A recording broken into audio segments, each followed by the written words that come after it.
Hi there, my name is Emma, and in today's video we are going to talk about something many students wonder about, and that is when we use to and ing together.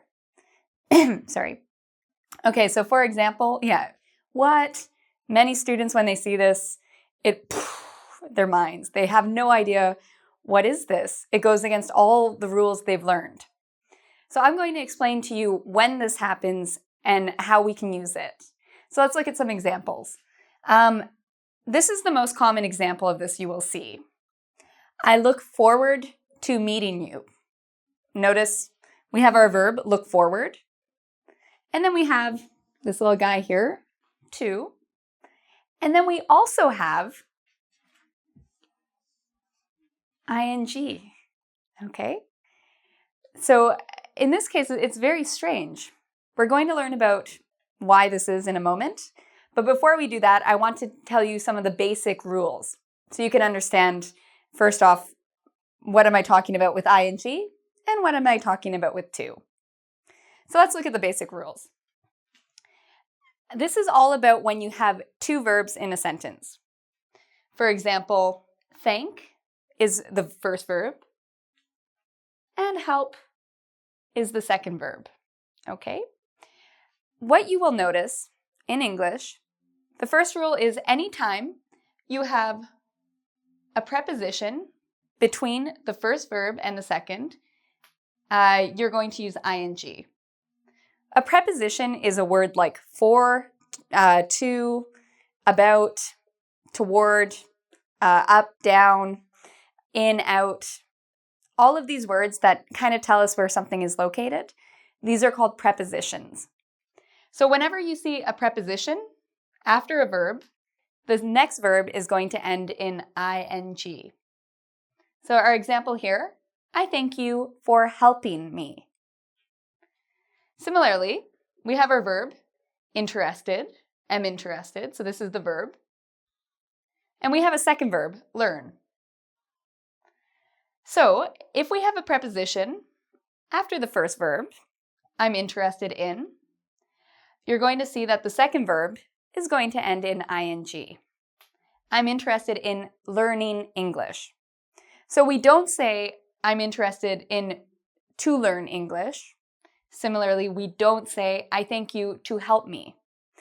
If you have a preposition like for, in, out, you are going to have the second verb with ing. Okay, some verbs, these are verbs without prepositions. If we have two verbs and there's no preposition between them, they will either be verb with the second verb ending in ing, or verb plus the second verb beginning in to. So let's look at some examples so you understand what I'm talking about. Okay, I have here the verb enjoy. Here's my first verb. Think of a second verb we can use. Let's say eat. With the verb enjoy, the verb that follows is always going to end in ing. I enjoy eating. I enjoy reading. I enjoy listening to music. I enjoy shopping. Okay? So in this case, the second verb will always end in ing. We have another example here. I started. I started, let's think of a verb, any verb, fish.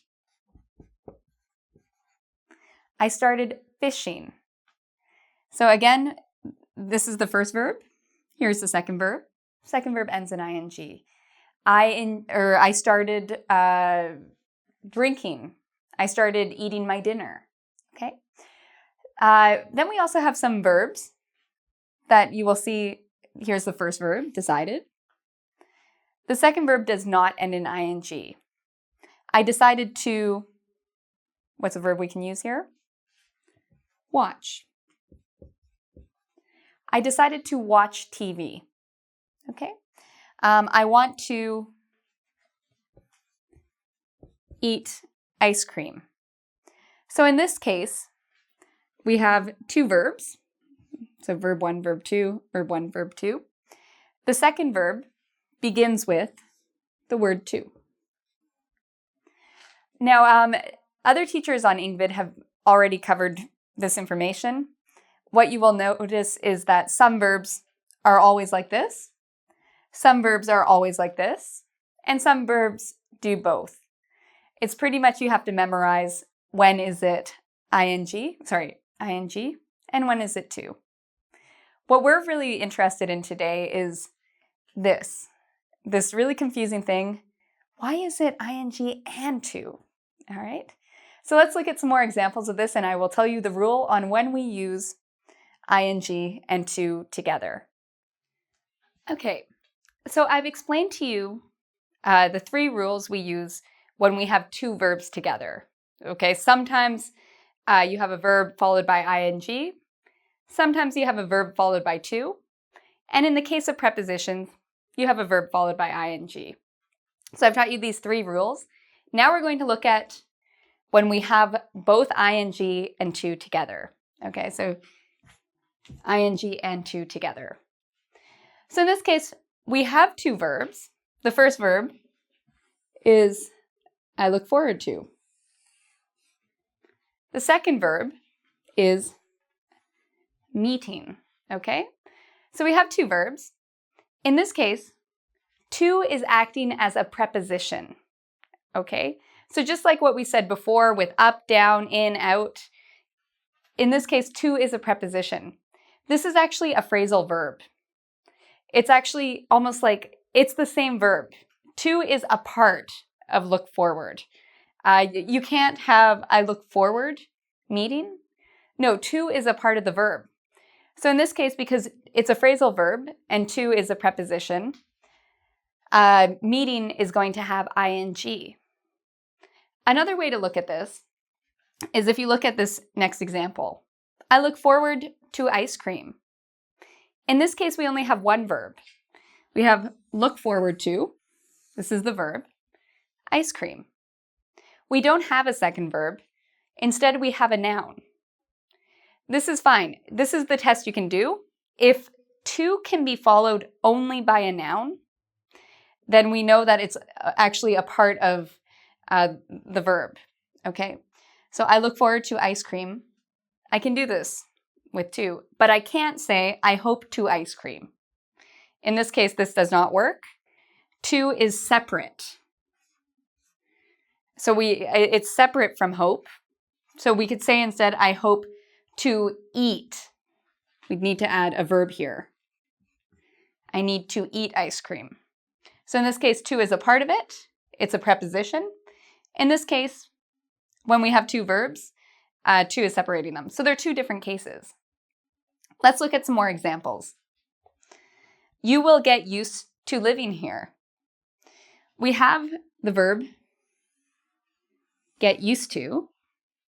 It's considered like one chunk, get used to. It's a phrasal verb. And then we have our second verb.